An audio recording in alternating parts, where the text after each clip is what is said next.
শুদ্ধ নেই। আমি বলবো শুদ্ধ নেই, কারণ মনে যদি কোনো ময়লা থাকে তাহলে মনটা শুদ্ধ হয় না। তা ময়লাগুলো কি না? কাম, ক্রোধ, লোভ, মদ, মোহ, আশ্চর্য।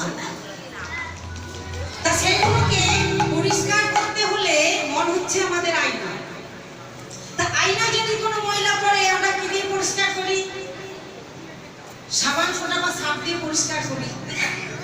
তাহলে মনের আয়না যদি কোনো ময়লা পড়ে তাহলে কি দিয়ে পরিষ্কার করবো? রাধে রাধে। মায়েরা ভালো করতে পারবে কি গো? মায়েরা তো কম কম করছে। রাধারানীর নাম হচ্ছে আর কৃষ্ণের জন্মদিন, জন্মাষ্টমী, কেউ আবার অনুধ্বনিও করে না, সব গল্পই মেতে আছে। বাড়ি গিয়ে তো আপনারা গল্প করবেন, কিন্তু এই যে কৃষ্ণ নাম হচ্ছে, ধরুন এখানে আজ বৃন্দাবন, তা আজ আন কথা না বলে আজ ভগবানের জন্মদিন, আজ একটু রাধারানীর কথা বলুন, কৃষ্ণর কথা বলুন, দেখবেন মন প্রাণ ভালো থাকবে।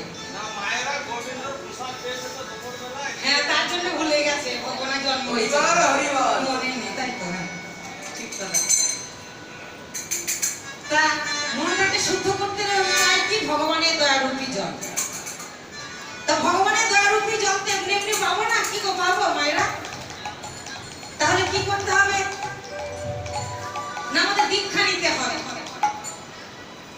দীক্ষা না নিলে আমাদের মনটা শুদ্ধ হবে না, তো মনটা অন্ধকার হয়ে থাকবে।